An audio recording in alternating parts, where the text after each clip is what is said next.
حضرت ابو ایوب رضی اللہ عنہ سے روایت ہے کہ رسول اللہ صلی اللہ علیہ وسلم نے فرمایا وطر ہر مسلمان پر حق ہے، پس جو شخص 5 رکعت وطر پڑھنا چاہے تو 5 رکعت پڑھے، جو کوئی 3 رکعت پڑھنا چاہے 3 پڑھ لے، جو 1 پڑھنا چاہے وہ 1 پڑھ لے۔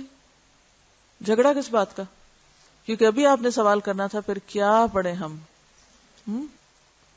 جو پڑھنا چاہیں پڑھ لیں۔ رسول اللہ صلی اللہ علیہ وسلم رات کو کل 13 رکعت پڑھتے اور ان میں 5 رکعت وطر پڑھتے، یعنی 8 رکعت نفل پڑھ کے پھر 5 اکٹھے پڑھ لیتے، اور ان 5 وطروں میں کسی رکعت میں تشہد کے لیے نہ بیٹھتے مگر آخر میں۔ تو آپ نے وطر 2 طرح پڑھے، ایک کس طرح ایٹ اسٹریچ، 1 2 3 4 5، کوئی اتحیات نہیں بیچ میں، صرف آخر کا تشہد، ٹھیک ہے، یا 3 پڑھے تو بغیر اتحیات کے 1 2 3 اور پھر تشہد کے بعد سلام، یا پھر آپ نے کیسے پڑھا 2 2 2 کر کے سلام پھیرتے گئے اور آخر میں 1 رکعت۔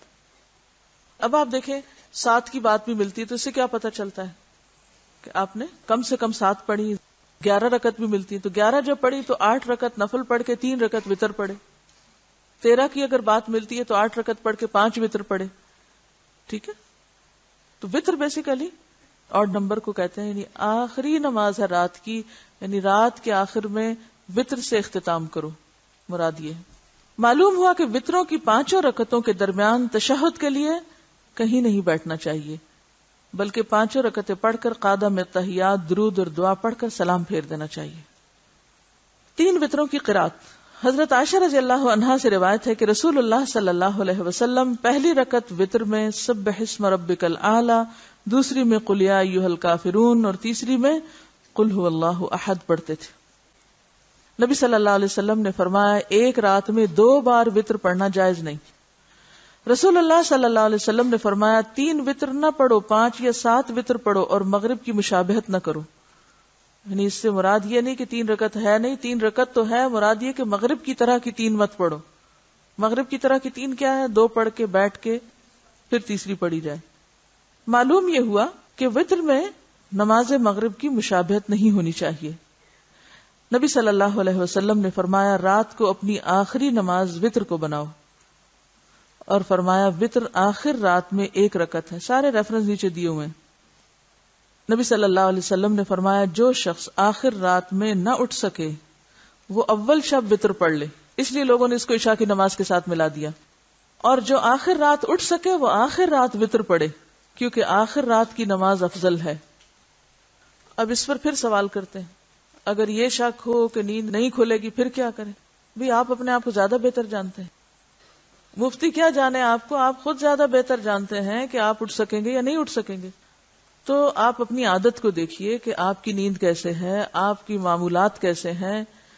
اگر آپ کبھی زندگی میں 1 دفعہ اٹھنے کے عادی ہیں تو پھر آپ وطر پڑھ کے ہی سویا کریں، اور جو روز اٹھنے کے عادی ہیں، یعنی 2 میں سے 1 حالت ہے نا آپ کی، یا تو آپ معمول کے مطابق اٹھتے ہیں، تو معمول کے مطابق اٹھنے والوں کو وطر کب پڑھنے چاہیے؟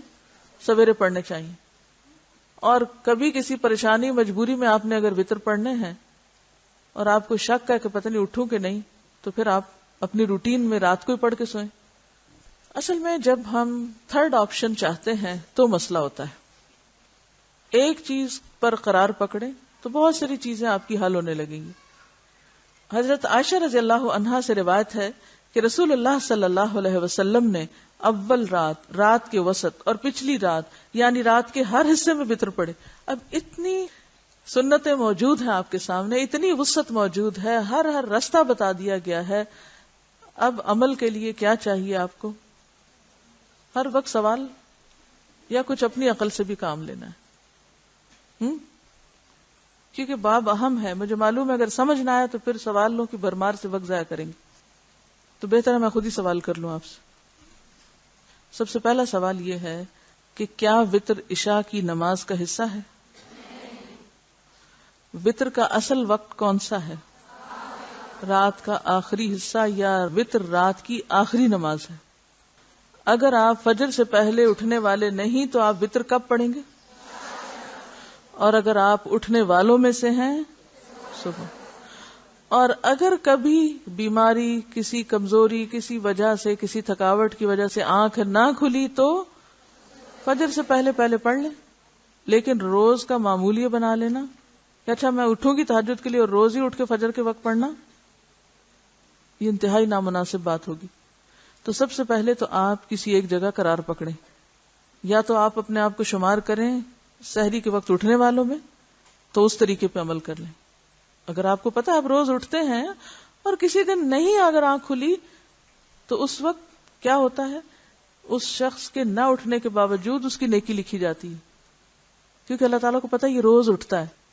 اور اللہ کو یہ بھی پتا ہے آج یہ کس وجہ سے نہیں اٹھ پایا، جان بوجھ کے نہیں، سستی کے مارے نہیں، بس انسان ہے، کمزور ہے. اگر انسان نہ ہوتے تو پھر فرشتے ہو جاتے، جب ہم سے کوئی بھی بھول نہ ہوتی یا غلطی نہ ہوتی یا کوتاہی نہ ہوتی. یعنی یہ جان بوجھ کے ایسا کرنے والوں میں سے نہیں، بس ہو گیا. تو ایسے لوگوں کے لیے پھر کیا ہے کہ صبح فجر کی سنتوں سے پہلے ہی آپ وتر پڑھ لیں ایک، اور اس کے بعد آپ سنت فجر پڑھیں.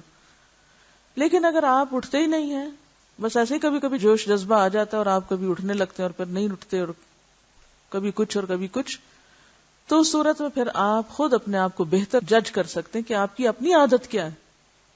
کہ کبھی کبھار بھی جب کوئی کام کرنا پڑے تو آپ خود پر کتنا کنٹرول رکھتے ہیں، اس کا فیصلہ کون کرے گا؟ آپ خود کریں گے. اگر آپ سمجھتے ہیں آپ اٹھ سکتے ہیں تو وتر آپ چھوڑ دیں، پھر شک میں نہ رہیں کیا پتہ نہ اٹھا جائے، کیا پتہ نہیں، پھر آپ کو پتہ ہونا چاہیے.